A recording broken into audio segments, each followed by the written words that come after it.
Peter Tscherkassky je známý rakouský vlastně experimentální filmař, který, jak jste se už z programu dověděli, pracuje výhradně s found footage metodou, což je vlastně taková cesta, kdy již natočené kousky filmu vlastně znova vlastně přestavuje, dává jim trošku jiné významy a vytváří tak nový, jiný filmový prostor. Něco o historii. Narodil se 3. října roku 1958 ve Vídni. Vystudoval žurnalistiku, politické vědy a také politologii na univerzitě ve Vídni. A takovou iniciací pro něj byl vlastně v roce 1979 cyklus přednášek P.A. Sydneyho, který ho, dá se říct, vlastně odpálil do této experimentální říše. V roce 1979, to znamená necelý rok poté, si pořídil Super 8 promítačku a tím to začalo. Dá se říct, že vlastně točí intenzivně a vlastně vyrábí svá filmová díla do dneška. Tady mám ve filmografii 20 děl, ale to nikdy určitě není konečné číslo. A dá se říct, že snímek, kterému se bude výhradně věnovat v této přednášce, tedy Instruction for a Light and Sound Machine, vznikl v roce 2005 a měl svoji premiéru v Cannes a tomuto snímku se bude vlastně v přednášce věnovat. Co se týká mé osobní poznámky, já jsem ty filmy nějakých už obsahu viděla, tak jsem jenom chtěla říct, že pro ty, co trošku netuší, co je čeká, tak vlastně častokrát ty jeho snímky vlastně vycházejí již z existujících hraných snímků, často v nějakých žánrových vlastně kategoriích, které známe pod klasickým vyjádřením slova western, horror, detektivka. Ale on to vlastně předělává tento materiál pomocí solarizace, černobílování toho materiálu, přikládá na sebe třeba pozitivy a negativy tého snímku, tím, že je posouvá trošku od sebe, tak vytváří vlastně plastický 3D efekt. Flicker efekt je samozřejmě něco, s čím se pracuje pravidelně. Rozčlenuje vlastně určité záběry pomocí prokopírovávání třeba dvou jevů do sebe a mezi jeho vyjadřovací prostředky patří samozřejmě práce se zaváděcími pásy, s okénkovou perforací, s reverzním zvukem. A dá se říct, že ty postavy v jeho filmech jsou vlastně ohroženější než těch původních, protože kromě toho, že je honí nějaký monstrát, tak je v tomto případě dohání samotná filmová materie i s kopírkami a promítačkami dohromady. To je všechno, přeju vám pěkný zážitek a já se budu taky sednout. Děkuji, předávám slovo. I have my own mic. Thank you. Thank you. The only word I understood was flicker effect. So I hope the rest was somehow charming, but I think so. Welcome to that so-called masterclass. I prefer to call it a lecture or whatever you want. What we are going to do now is we will see instructions for a light and sound machine projected as film in its original format on the big screen. 17 minutes, black and white, sound by Peter Tscherkassky. And after that screening, I'll be back. Well, I won't leave, I'll be here all the time, but I'll be back here on that computer, PC, and we'll watch the film again, step by step. And I'm going to explain what I do, how I do it, and why I do it.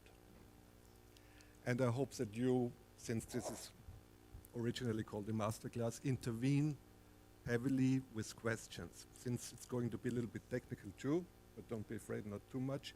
But from experience, I know when technical questions arise, sometimes some things are not understood by everybody. And I want all of you to understand. So now let's watch instructions for a light and sound machine. And the focus, please, during the opening credits.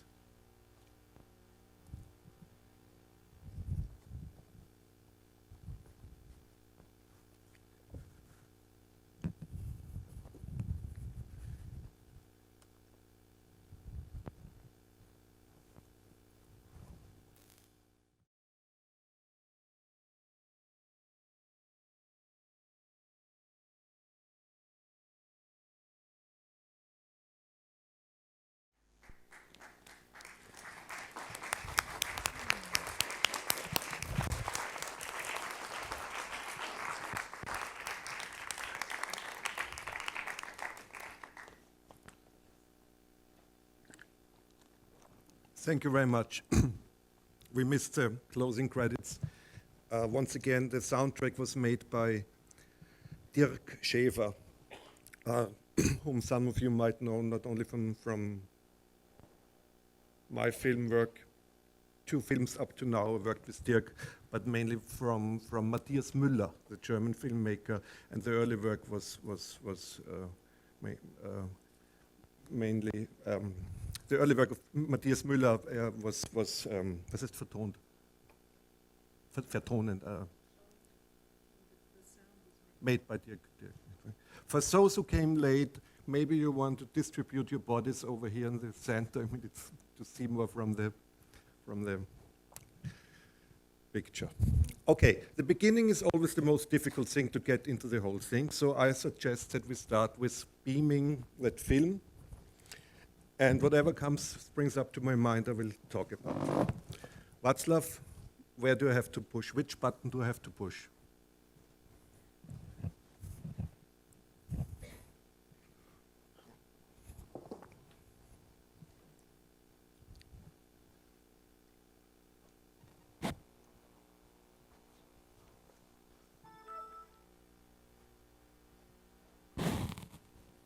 Who can start? So here we have Dirk Schäfer.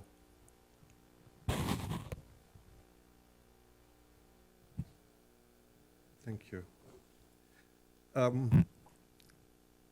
This is my name, or the initials of my name, Peter Otto Emil Tscherkassky. It's a little bit, well, but once it wasn't done on purpose, of course, by my parents, but one I detected that, that my name make up the word poet, I couldn't come around it, I had to do it, so, and I always do it. Now, the title of the film, Instructions for a Light and Sound Machine. What we see now is the very first instruction for the light and sound machine. The light and sound machine, of course, is the projector, the dinosaur up there in the projection booth. And I'm going to have a trouble with that damned headset. This is a test film which is used by projectionists to adjust the lens and the Filmandruckplatte, which presses the film onto the gate, the pressure plate. So they can adjust, which is a form of art. It's an art form to get a projector into the right focus condition. Sometimes, not very often, I have to confess, but it happens that projectionists who start the film, my film instructions, turn off immediately the projector when they see the first image because they think, hoppla, that can't be right. This is the test film as I know it, and not part of the film. The intention, of course, was to give the audience the opportunity to see in which part of the screen it's out of focus. My work is out of focus enough, so I hope that it's as much as possible in focus from the projector, but sometimes it isn't. Plus, it gives the projectionist the opportunity to adjust the focus. So now we see a handwritten, because the film is handmade, a handwritten opening credit for, I think, 12 seconds, which is more than usual. And usually projectionists don't look at the screen at that time, they look now when it's nearly too late to focus. Okay, what do we see here?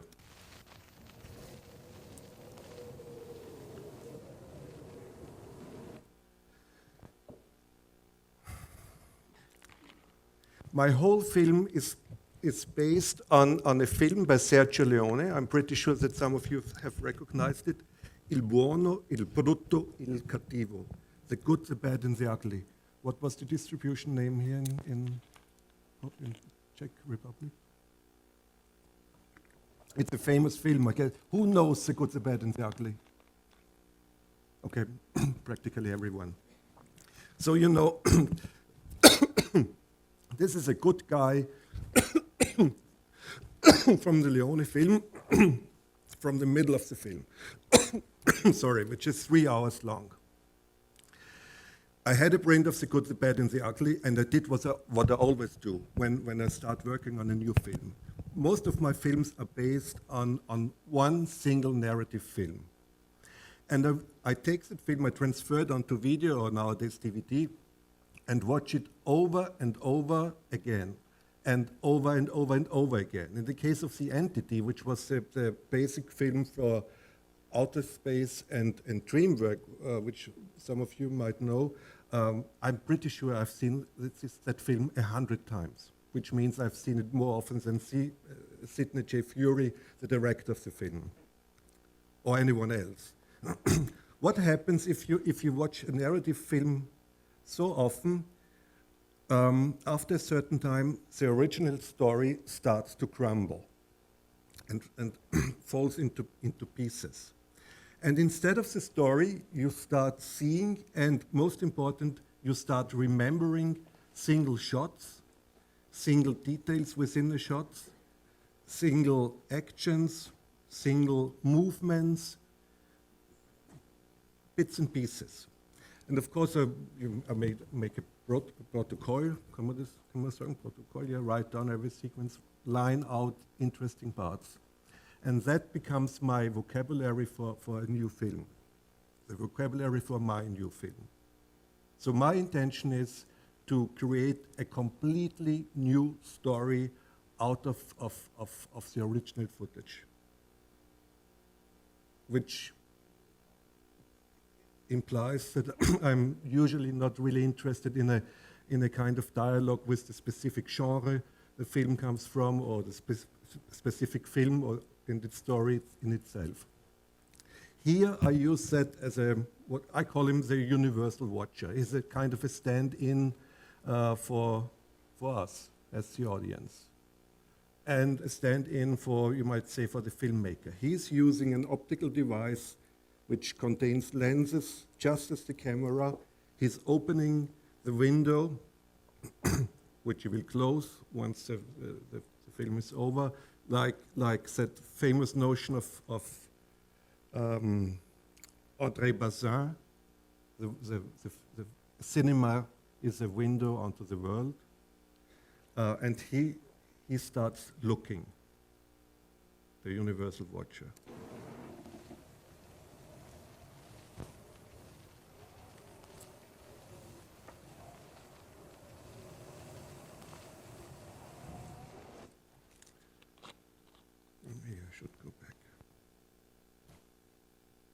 Any questions so far?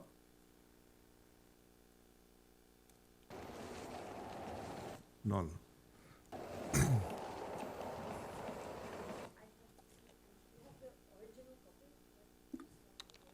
I have one copy of that. In that case, not a complete copy. The complete film had 8 reels, and I had something like 5 reels. So now I should start talking about the production process itself. I try to find some kind of a story, a plot, so to speak. So in that case, I had a plot which would have led me to the middle of the film as it is right now. So a rough outline of a kind of a story. And the next step is that I take single shots from the original film, cut them, number them, write down as a number 1, in that case would be universal watcher. And I go to the dark room. So something fell down. What was that? Never mind. Where I have a table that size, and where I have a cardboard, which is 1 meter long. It's 1 meter long, which equals 1 second of projection time. The main cardboard I'm working with looks a little bit different. It has nails coming from below. pairs of pairs of nails. 50 pairs of nails. For every single frame, one pair of nails. And on top of this cardboard with its nails, I put raw footage. So you have to think of, here's a nail, and here, and here. I take raw, unexposed footage, put it on top of the nails. In that case, I would slide it in the case of that cardboard. Was? Emulsion face up. Thank you very much. And since the raw footage has no frame lines, due to the pair of nails, I know where the future frame line is going to be. And on top of that raw, unexposed footage, I put my found footage, a film strip.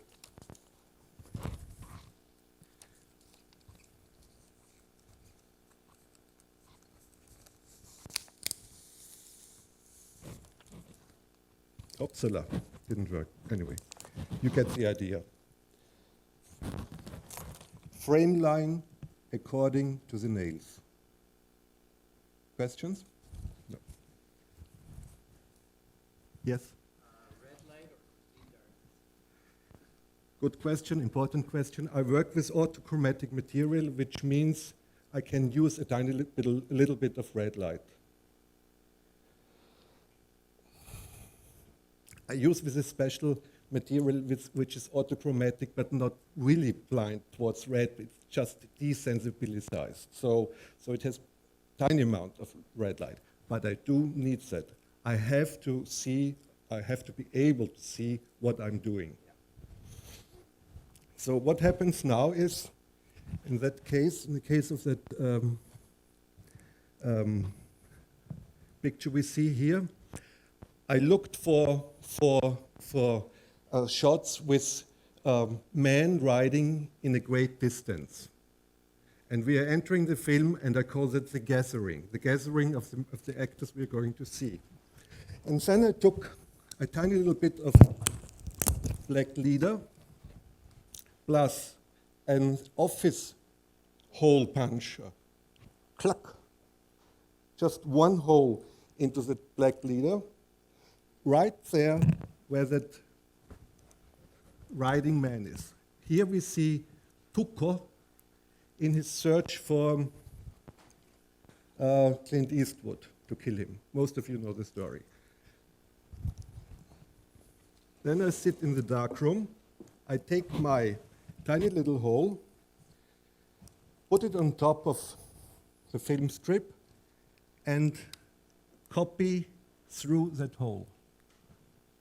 And then I move on to the next frame with my hole, and maybe I should place it like that, and throw my light through that hole.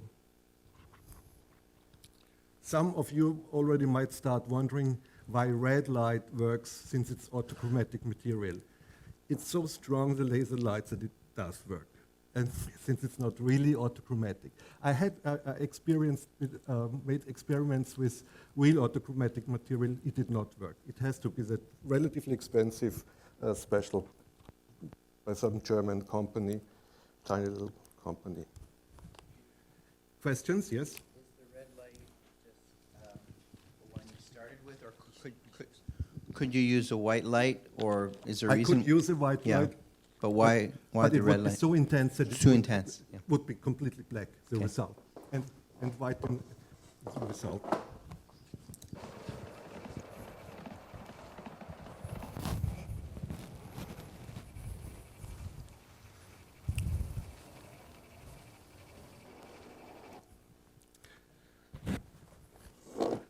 When I'm done with what I've just described, I take the raw footage and I hand process it with some cheap chemistry right next on the second table. Now what we see is I took 3 different shots of riding men in the distance, and then I have to do the whole thing 3 times. So we have riding man Tuko number 1, and I will copy Tuko. About a second per frame. Then I take Tuko away and hold Jim. That's Jim and John.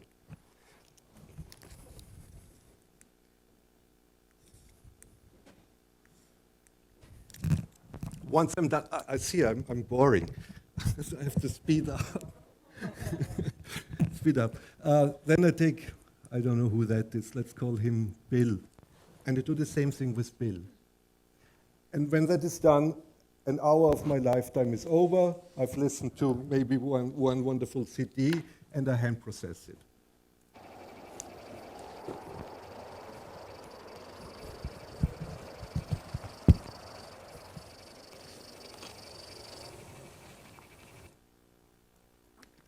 For a shot like that, I use an enlarger, a photographic enlarger. Not as an enlarger, but just as a light source, which throws a cone of light. In my case, it's always 18 frames, I think, so I can copy 1-to-1 relatively quick.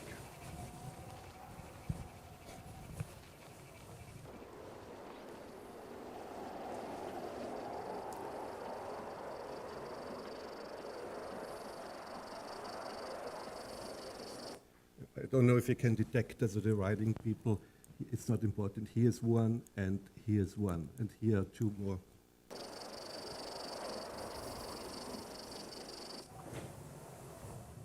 That scene, of course, is repeated over and over again. I mean, in the original film, there's just one movement with a look to a telescope up and down again. That's it.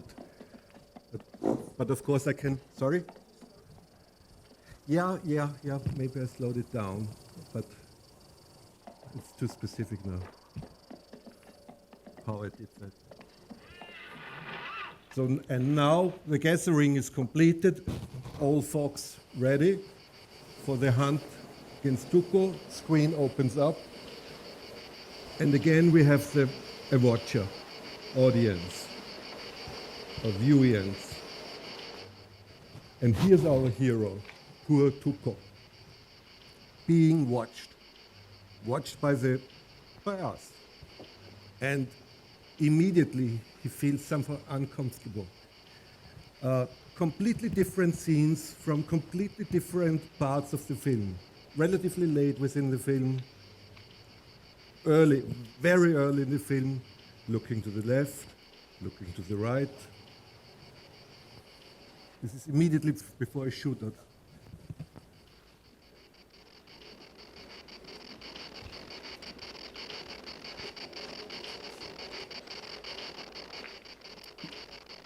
Tension raises. The last view. And here we enter part 2 of the film. Instructions for a light and sound machine. I regard the film strip, which consists of single images, as a kind of, every single image is a kind of instruction for the projector. The mechanism is the following. Film into the projector. The projector is being told, move the film strip, stop it, open the gate, throw light through that picture, close the gate, move on, stop, open gate, light, back, move on, open, close, on, open, close, on. And here, in that sequence of the film, I wanted to create a kind of a sense. I'm looking at Raymond Bellour. He's so exhausted from his duty as a juror that he fell asleep. Sorry. I wanted to create, or to make the individual frame visible. Normally, we do not see the individual frame because it moves so fast. So I used masks, which I put on my cardboard, and copied. Here's a mask, so half frame, 3 films at the same time. So it's gun from the right, gun from the left, and that hole, which, by the way, was also made with office hole puncher. But since we are seeing CinemaScope, it's gets the shape of an oval. I don't know if every one of you knows how CinemaScope works. When you film with a CinemaScope camera, everything gets compressed, and when you project it, you get a special lens, and everything gets decompressed and looks normal again. But since there was no compression with my puncher, we only get the decompression, and it results into what we see here. So, and of course, the notion of to shoot a film. The shooting with like the bullet, which hits the screen.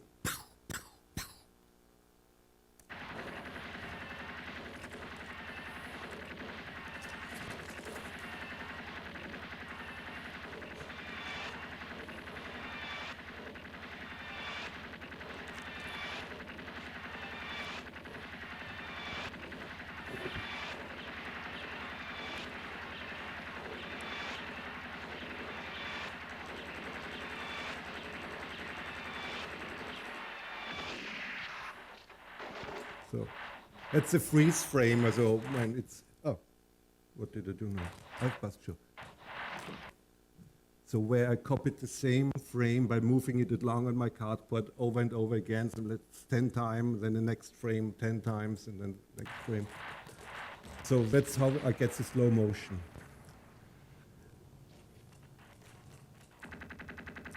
Well, that's me. Also with a CinemaScope, in a CinemaScope mode, very fat, 120 kilo. That was made with a still camera, as a regular still camera. If you take a regular still camera with 35 millimeter, you have in the still camera exactly the same film strip as in the cinema, as in the projector. So you can make a film with a regular still camera. The only difference, which is important, is that the size of one still camera negative has exactly, more or less exactly the size of 2 cinematic frames. So when you take, let's say, 100 pictures with a still camera, that equals 200 cinematic frames, which is equal to 8 seconds of projection time, and you have it looks like a flickering double exposure. If I take a picture of a person, head and breast, you would see something flickering as if the head has been seen inside the breast. So here you see the camera. It's a camera EOS, Canon EOS 600. It was a wonderful camera in its time.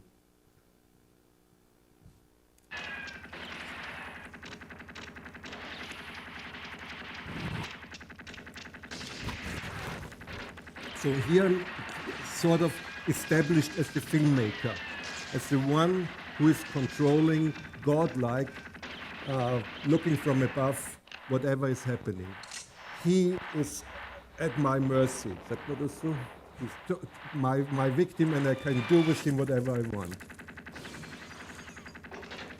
A lot of killing going on, which leads us to the last section of the film. Tuco still on the run.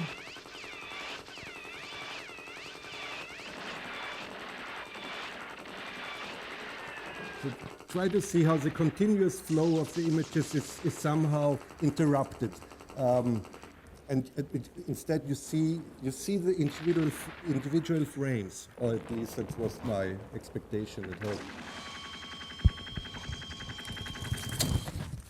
Am I loud enough? Also I'm all of a sudden, can you hear me in the last row? Because all of a sudden I noticed.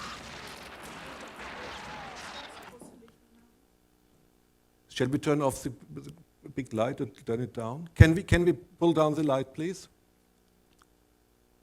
Thank you. Jack.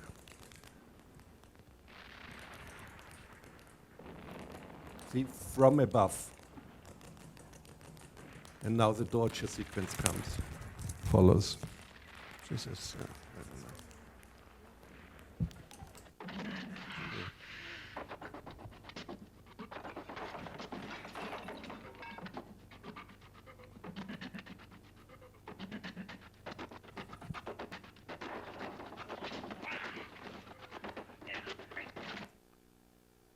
That too is in the original film a very, very brief sequence of maybe 12 frames. And what I do here is, and the intention was, looking in cinema, watching film should not be so cheap. Normally we sit there, we pay a little bit at the cash box, and we sit there, and the act of watching is not being problematized. Yeah, so make it a little bit difficult watching.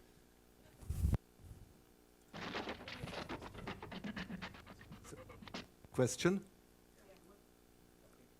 What leads you to the calculation of the number of times you repeat the opposition between the two photograms, you know? Out of what comes the decision to have it 5 times, 10 times, 15 times, whatever?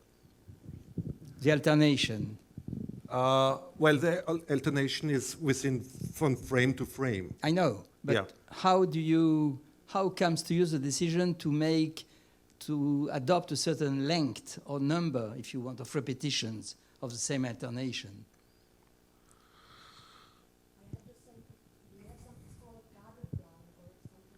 Yes, yeah. I mean, is that a pure intuitive sense of rhythm or more abstract calculation? Normally, what I can do on a single day is up to 5, maximum 10 meter like that. And I tried overnight. I hang it somewhere, and the next day it's dry, and I edit it together. And I couldn't watch it on an editing table. An editing table would scratch the negative. But what I have is a little device which is very soft and gentle to the film. So I dare to watch it on that machine. And then I decide if the rhythm is okay, and if I have to continue the sequence or I'll shorten it, also maybe. And a lot of experience is involved, meanwhile, of course. But you don't have like some plan before? And I do have not just a plan, I have 3 books, and the most important book is a book in the dark room, in which I always write quite precisely what I'm going to do. Every film strip,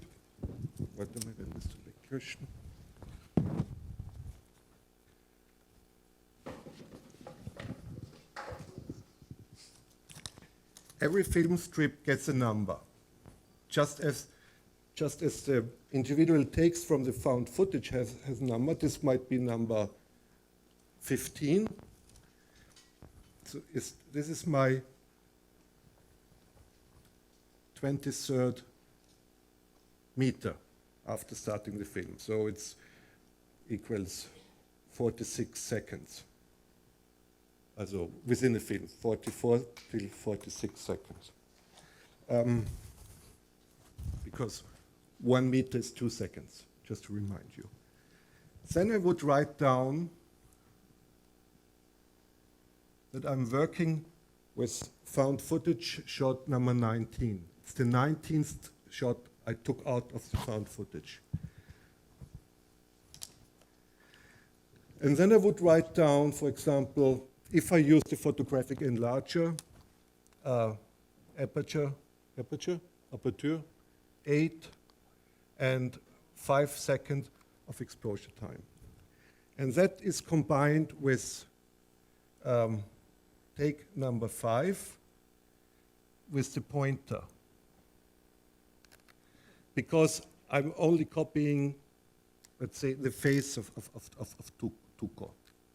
And that might be combined with a fade out of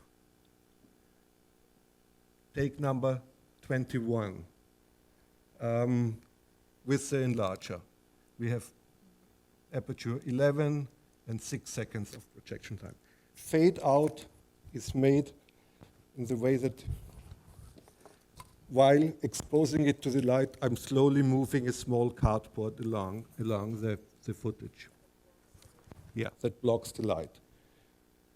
Exposure time starts, bzzzt, light so running, and slowly I'm shutting the whole thing. So we have a fade out, or a fade in, if we do it reverse. So, and when it comes up to, let's say, 5 different shots I'm using, with 5 different exposure techniques, it might happen that I simply forget what I have. So I crawl back to my workbook and try to find in the red light what I've written down. So I know so I couldn't forget what to do. Plus, if a mistake happens and I decide on the next day, whatever, that something has to be repeated, I still know where I am. Yes? Sure. I have 2 questions actually. First is whether the whole soundtrack was drawn entirely from the same movie as the visual material, and second question is what is exactly the meaning of the inverted colors during the universal watcher scenes? Is it to tell us that he belongs to a completely other world? From yeah, let's talk about the soundtrack a little bit later, once we're done with the film, because this is a huge subject. So, and the negative material, the inverted material, has both the function which you just mentioned. It's something different. Plus, I see it as a kind of I couldn't say unconsciousness of film, but it's something a step behind. So it's something which we normally don't perceive as such. So just a result of it. Well, so it's basically like watching the movie from the other side. Yeah, watching the movie from the other side. Perfect. I will try to remember that phrase. Light, please.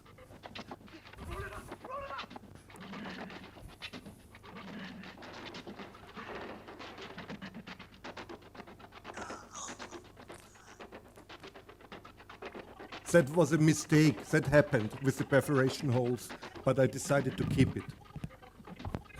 So here, now we are entering part 2.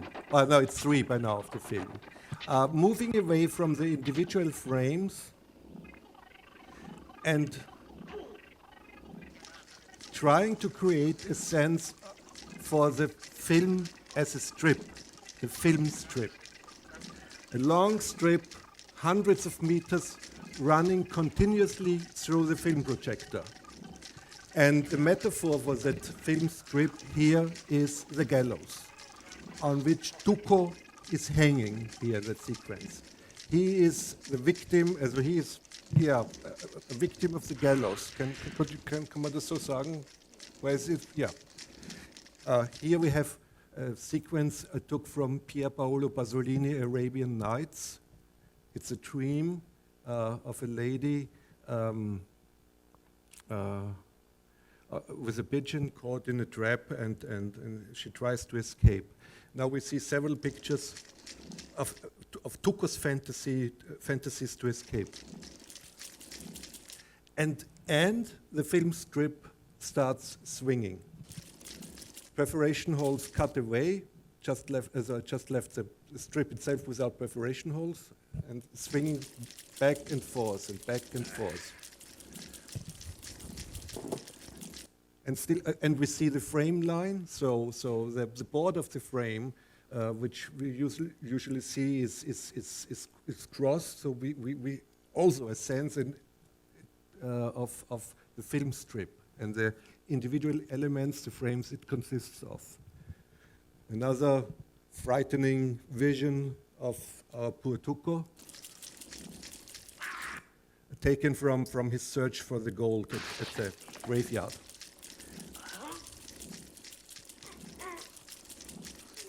This is a sequence where Clint Eastwood is watching the hanging sequence of what's his name?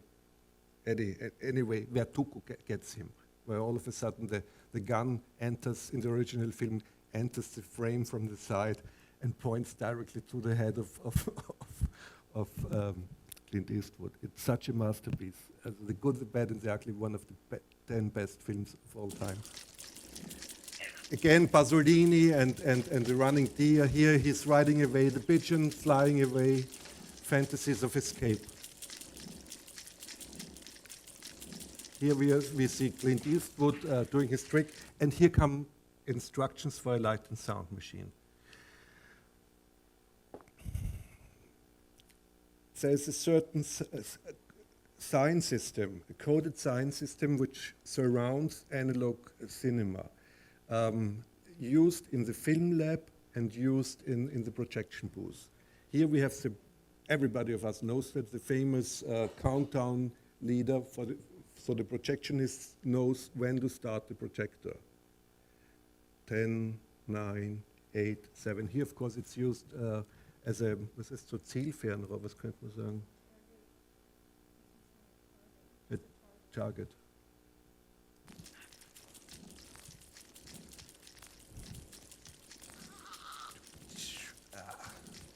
Universal leader. It's about a meter, subject, role, length, picture, color, real number, very important. Carries many informations, ratio, sound system, which kind of sound system. Extremely important for analog cinematography to work, to function. Both in the film lab and in the projector. Head means it's at the beginning of the film reel. If a projectionist in the film booth gets a film reel, he has no fucking idea if it's head or end without that sign, so to speak. And this is truly important, because otherwise we would see everything happening heads up and running reverse. So thanks to that sign system, we usually see it's in the correct order. Sorry, I wanted to go frame by frame. Many signs, I have no idea of what they mean. Head again. Ah, yeah, here I use it as a metaphor for his head in the gallows, in the Schlinge. News.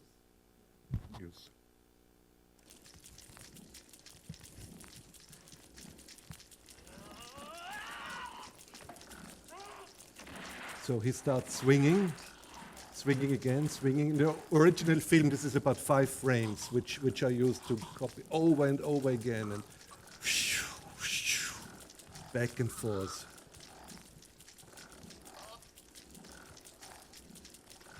So here's from a pornographic, originally Super 8, I think from the 30s. It's a lesbian porno. What we see is a dildo, highly erected and anamorphotically enlarged, in reference to the erections that people who are hanged, hopla, sometimes and have an orgasm, which is, of course, connected on with tail, which is the other side of the reel.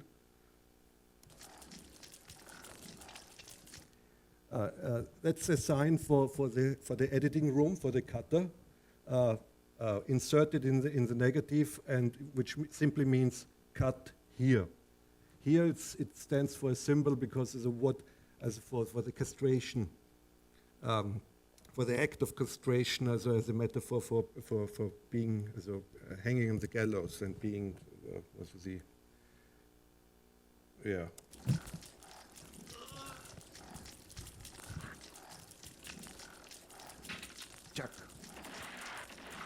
So, and now what happens is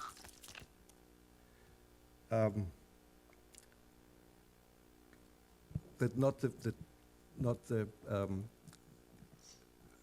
nicht die Schnur reißt, not the rope is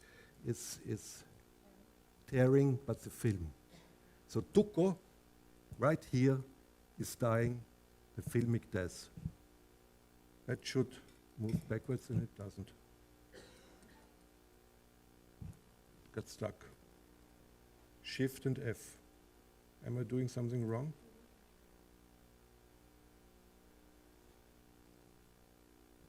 Anyway, you've seen it. So now what we see is the pure white light without film of the projector. And please turn the light of the hole off again. So you want to make pictures. That's why.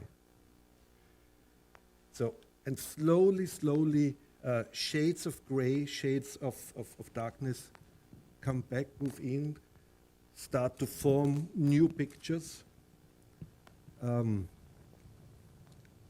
different pictures. So it's like a recomposition of regular pictures. We see, this is what I call the transition to Hades, the empire of shades, the realm of what from Greek mythology, where the dead live and walk forever as shades. Everybody dead, but no one resurrected as in Christian religion, but shades, damned, Cerberus.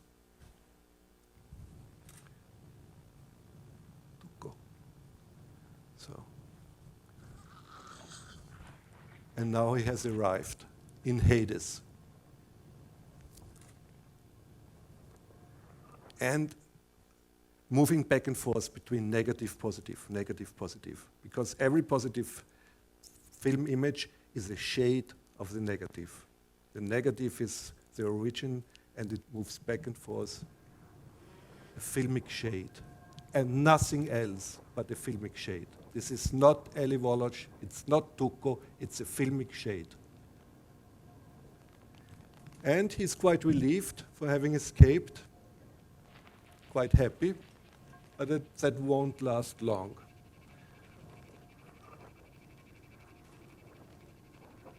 Because slowly and slowly he recognizes that he's trapped in a kind of a labyrinth with no escape. Here, the universal watcher is still being watched, NSA. Here is the director of the film, watching like God over him, looking at him completely lost, completely caught. And he starts running around looking for an escape.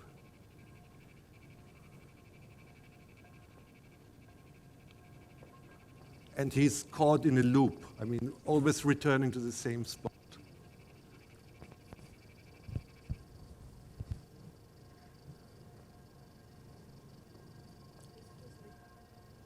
Yeah, light off if possible.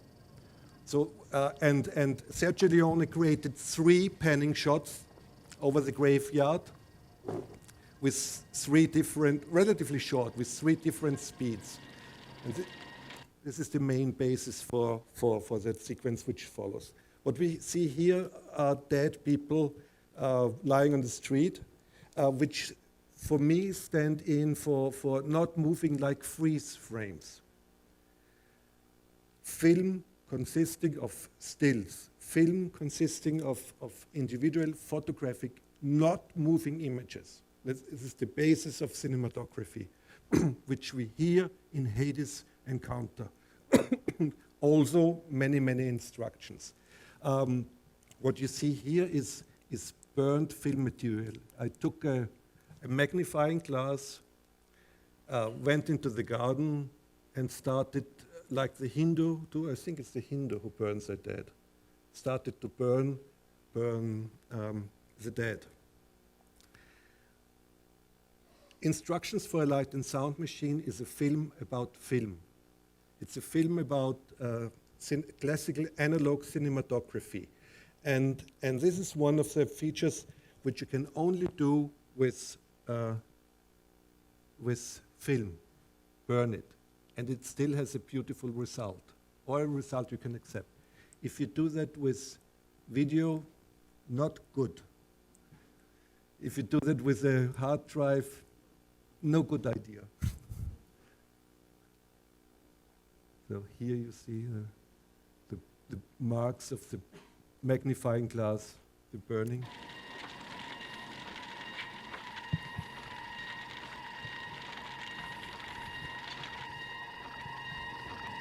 Remember that sequence, Tuco running. And, let's move on. Foot one, so this is the length, foot, of course, of feet. More instructions. A China girl. Does a China girl. A 16mm film. This is the optical soundtrack, which runs at the side of the image normally, which we don't see normally. What we see here is a gunshot. This is exactly the moment where the gun takes off. More instructions. A freeze frame, dead body, freeze frame. And the graveyards moving over it. And slowly but surely, things are going out of control, or on the contrary, very much controlled by me. I start doing things with time and with space, which can only be done with cinematography, which means reverse time, freeze time, mirror time, and the same with space. Tuco running, being overtaken by space in a different space. He's running towards the right, and space overtakes him also to the right, with a different speed, higher speed. Freeze frame.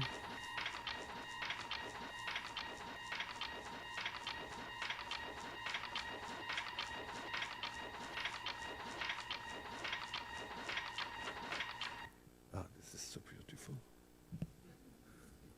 No, because now he's entering, was heißt Vorspann? The leader. Yeah, just the leader. Also the very first few meters of a film reel. And of a film reel, of a film, of a print, which must have been shown 1,000 times. Il buono, il brutto, il cattivo, having run through to a projector or projectors 1,000 times. And what you get as a result is that completely worn out, completely scratched head. Where was it? Okay, the backward functions doesn't really function. Head. So it was the beginning of a reel. Production, here the title would follow. Reel. Here follows a number. Which reel? Is it the first reel? Is it the second reel? Can someone? Italian version. It was an Italian version. What do we have here? Version, yeah, Italian version. And in the midst of all that beauty, Tuco. Where is he? Lost. Tuco. And he realizes that he's caught in a film. And he realizes that he's a filmic shade, caught forever. And what he is encountering are these instructions for a light and sound machine, which we will see here, a China girl, which form the condition of the possibility of his very existence as a filmic shade. He encounters his Ursuppe. He encounters primeval, where he comes from. I mean, he faces God, the filmic God, China girl.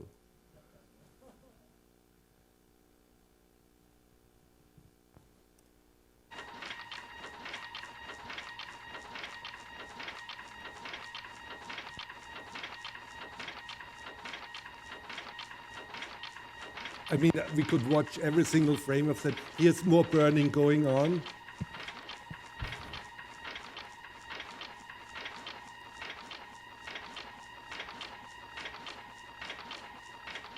More freeze frames. I love that production number.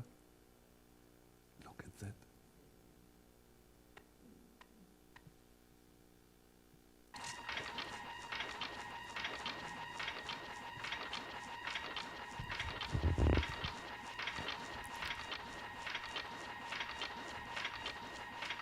Real time running backwards.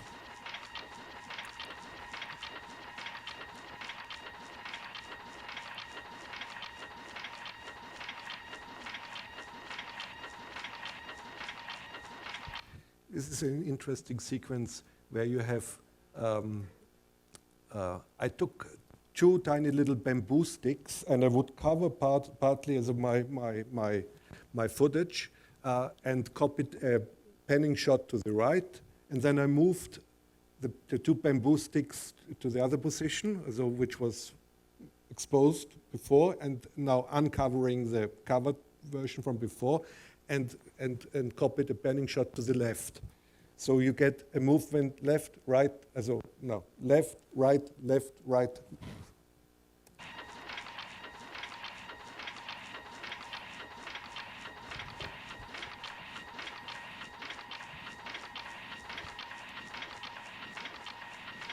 And of course, many more things going on here in the picture, which I completely forgot. But basically, it's about him getting lost and caught in a space which is purely cinematic. This is cinema. This is not theater. This is not literature. This is not Hollywood. This is not painting. This is cinema.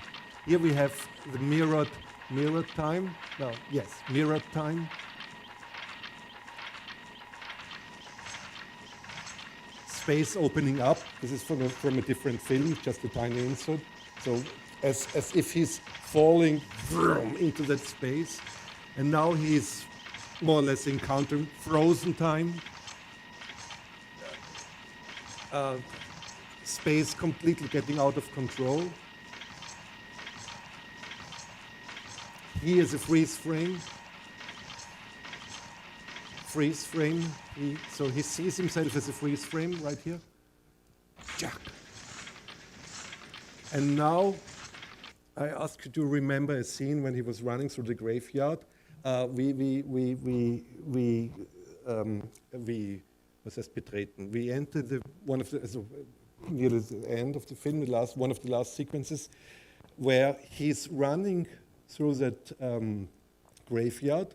And I took that shot and I photographed it with a half-format camera. A half-format camera is a still camera which exposes only half of the size of a regular still camera, which brings us back to a cinematic frame. And I took a picture and then I turned a little bit the film strip, and picture, a little bit turning, picture, a little bit turning. And the effect is the tombstones, all of a sudden start looking like a maelstrom Mahlwerk, chewing up Tuco, who is running across the tombstones, or between the lines of the tombstones. It's difficult to see it here with a video beamer, but right now you see Tuco here. So, arms, body, leg.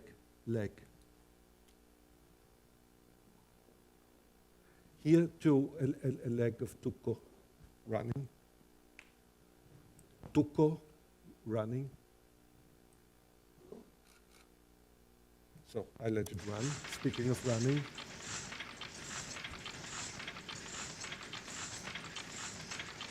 So if you look at him as he's turning upside down.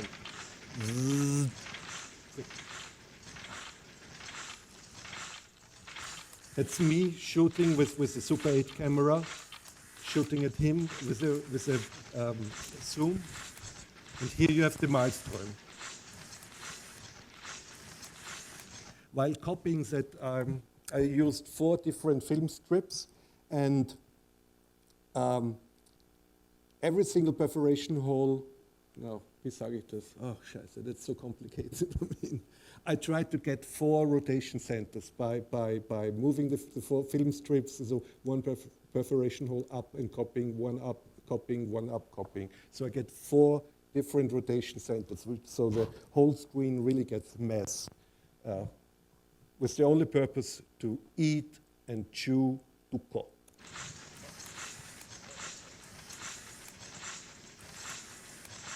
That was copied with, and now we are entering his head. This is a little bit too short, yeah, difficult to detect. As we zoom in into Tuco's head.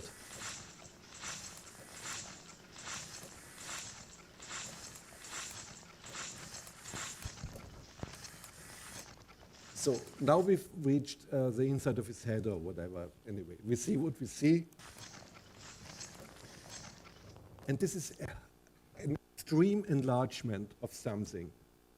And now we are within a single frame, within a single filmic frame. And now we are pulling back out again.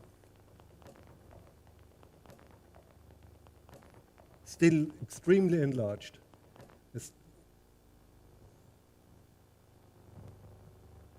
Another step back.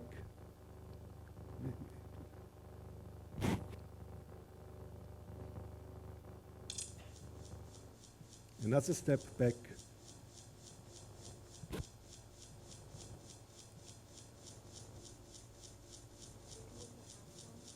And another step back. That was again taken with the half-format camera. And now we see RE, real. And what we see here is a 7. So this is real number 7. So you have to think of some Italian projectionist in 1964, or maybe a year later, sitting in his projection booth, making sure that he will show real numbers, that real after real number 6 and before real number 8, just where it belongs, and he sits there and makes 7 and creates something which is as beauty as a fucking Picasso graphic art. And this is cinematography. And this is analog cinematography, which has nothing to do with digital moving images. And that's what my work is about, that beauty. Lights off. Lights.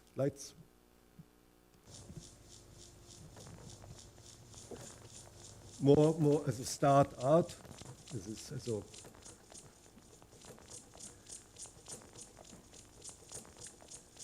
And finish. Finish is coming closer, and picture.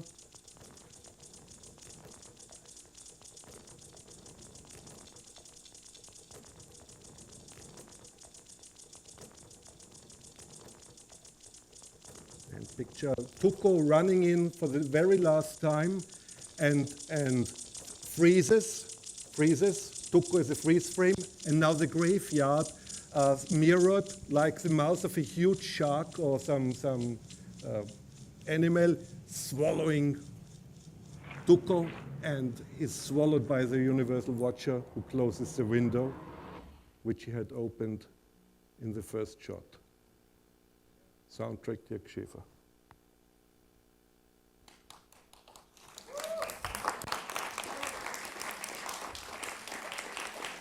Thank you. Thank you. Okay. So now question time. I know. I did not forget about the sound question. Can I just ask, I thought of it at the beginning, but I think it's nice to ask it now. You know, at the beginning of the film, there's more bursts of the real film in real motion, although it's shaky because you're doing contact printing. What was your thinking of getting the audience out of the real so-called real cinema world and into your cinema world, which is more the contact printing and the photograms and stuff? Well, basically, you answered your question by yourself. It was so the idea was to move gradually into my filmic world. Yeah. Establish some certain themes, which recurring themes in my films, like the act of watching and the act of producing and controlling and whatever happens. Yeah, basically that's it. Yeah. Makes a difference. You were kind of setting up different characters as well, you know. Yeah, but finally, the only character which is left is Tuko. Yeah, but it was important for me as to that gathering and that attacking Tuko as a universal watcher. Now for the soundtrack, I mean, the optical soundtrack, as I showed you the pistol shot, is a graphic element which you can see on the film strip and which you can also copy and collage just as the picture. Or you could print on the soundtrack, as on the left-hand side of the film strip, whatever you want to, as long as it's changing somehow. In the case of L'Arrivée, another film I made, I printed the picture itself across the film strip. So what you hear is the picture, or at least that part of the picture which runs on top of the sound strip, which of course makes some funny noises, something like that. It's all taken from the Sergio Leone movie. In the case of L'Arrivée, where my source film was Meyerling by Young, what's the first name of Young? Terence Young, thank you, 1965. It came from the Terence Young film. In the case of Outer Space and Dreamwork, Outer Space, it came, all of it from the soundtrack came from the original film. I collaged the soundtrack as I collaged the images. Dreamwork was the first time I worked with a composer who did his own thing, more or less. And in that case, Dirk Schäfer got all the sounds I had created in the dark room, and that he put in his computer, and he created tiny little loops. So what we hear is a heavily computer-altered original, if so to speak, soundtrack from the dark room. With one single exception, it says when Tuco is being hanged, but that too comes from a Sergio Leone film. Everything else is from the film.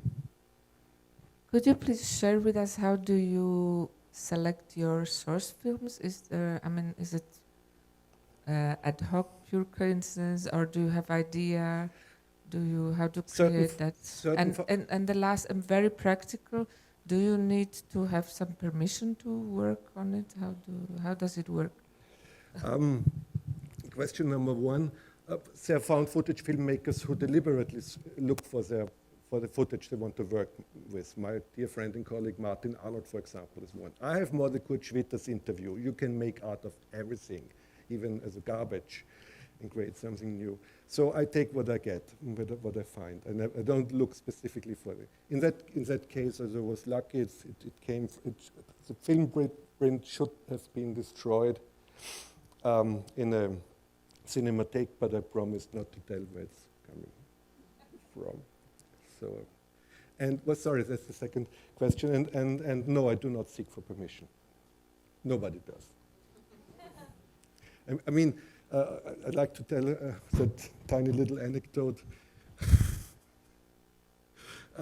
Once I received let's say the entity which I used for 2 films was produced by Fox.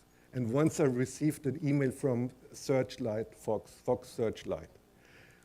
And I nearly fainted. I thought, okay, now they got me. So I saw the searchlight of me running and so trying to escape through the prison with the searchlight following me, and you hear the things shooting.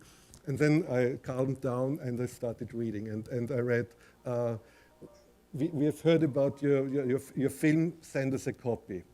And, oh God. So then I read carefully and started thinking about it. And what they do, Searchlight is for upcoming talents or whatever. within the Fox production company, they look for talents. And they're monitoring festivals worldwide. And DreamWorks had at that time won more than 10 awards.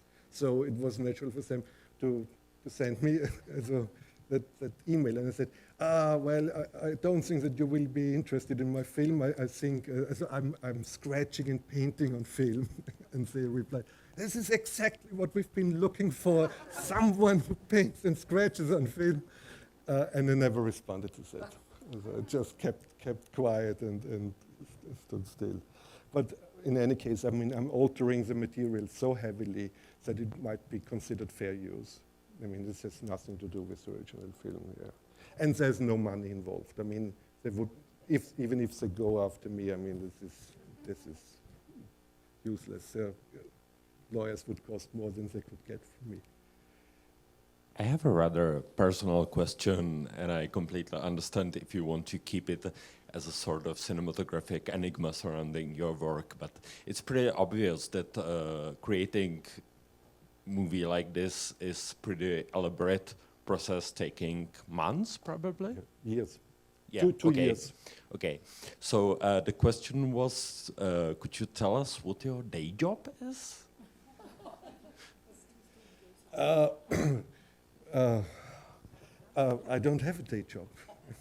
I mean, also, you get subsidies in Austria, and right now, I mean, I have a severe financial situation, so I don't want to go into detail with that. Yeah, it was easier before the crisis. I really could make a living with that. I was teaching for a long time, but it got more and more difficult to arrange my presence at the university or the academy with my traveling, so I quit the teaching job.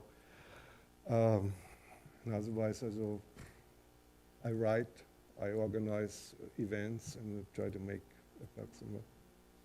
I edited a book, Film Unframed, which Eve and I worked 2 years on, and I sell that.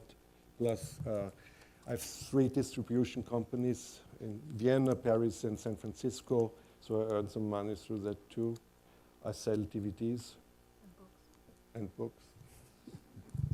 My question is connected to this specifically, so I wanted to ask, don't you think you kind of contradict yourself a bit when you're making your films available, you know, in a digital format? Because your films are about the material itself. I mean, I don't want to speak against myself because obviously I'm very happy that they are available. No, this is the Peter Kubelka attitude, not to make his films available, and as a kind of real purism. The result is that his films are being taught at academies and film schools and universities worldwide with really funky YouTube versions, and he gets nothing out of it. And if you don't make it available in a proper way, I mean, you can be sure that somebody will sit in the cinema with his camera and pointed to the screen and create something like that. So, does it ride with the devil? I mean, let's be realistic. And of course, I'm not happy that my films some of my films are being shown at YouTube, and honest people go to Mubi, where they have to pay 99 cents to watch the film, or 10 euro to download it, or whatever. I never watched it, I never looked at it. I know they're there, and that's all. I don't want to come too close. But Mubi is one of the platforms where you can get my films. And the most annoying thing is, with YouTube, because once I watched YouTube, and the people discuss the films there. And they discuss it in a way as if they have seen the real thing. And that's the annoying thing. But what can you do about it? Yeah. It's true. Was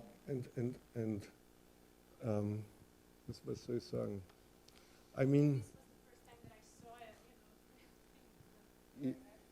yeah, but we all should know that a DVD of a 35mm CinemaScope film isn't the real thing. I mean, if I get a tiny book with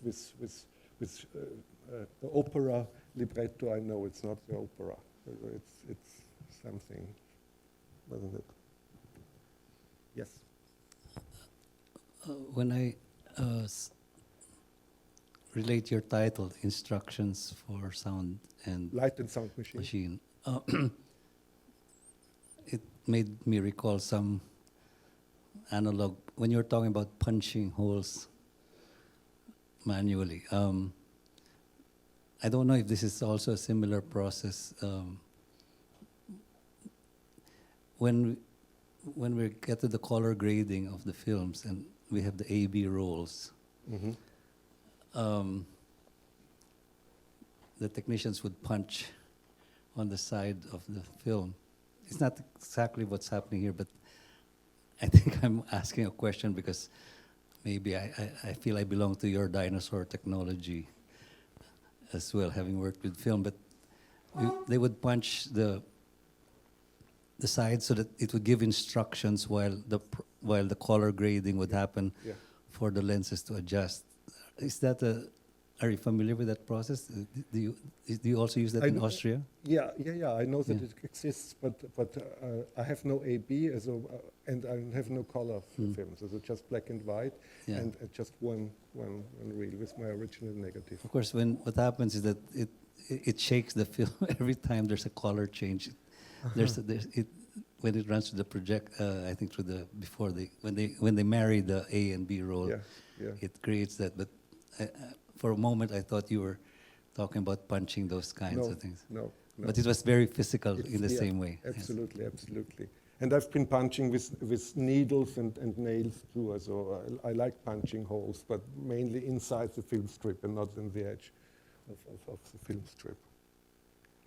I like to use it as a physical object. That's the main thing. Yeah.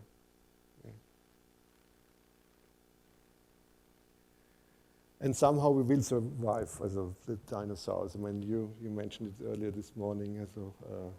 You called it a dinosaur too, I think, as far as I remember now. And we will survive. The question is how comfortable that niche we will inhabit will be equipped. We'll see. How many wet labs will be left? Will we have to send our films to be printed to, I don't know, Hong Kong or wherever? I have no idea. Or to the moon, yeah. We still have a wet lab in Vienna, but we constantly get news about wet labs closing down in New York and stuff like that.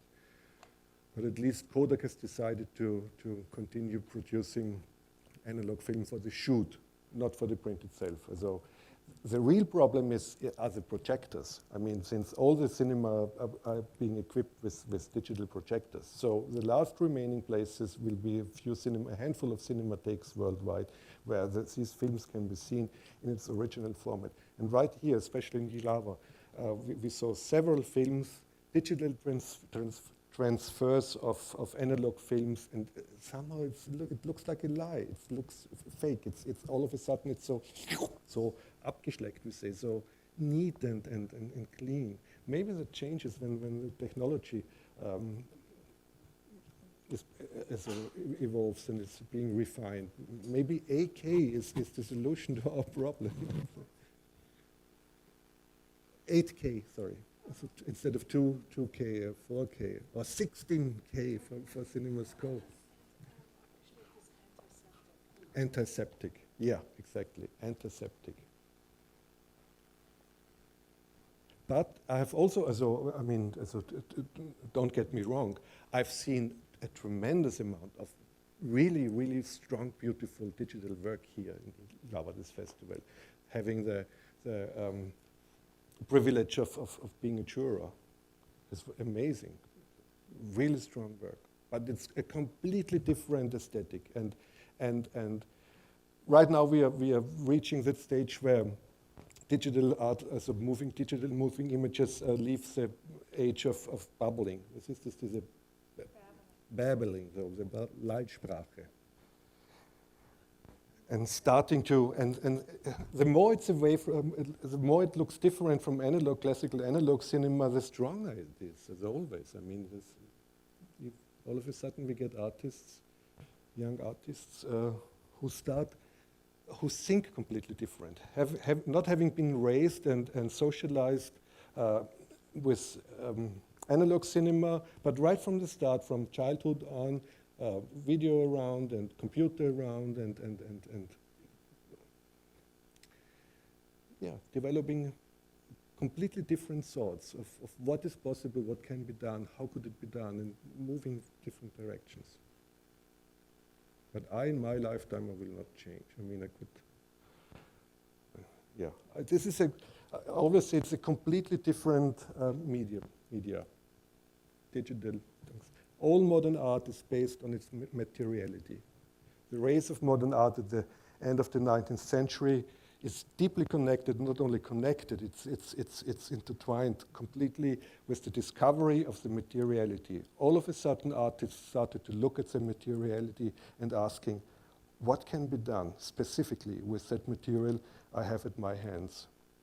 And since the materiality is so different between analog and digital, it can never be exchanged. Thank you very much for your attention. And John.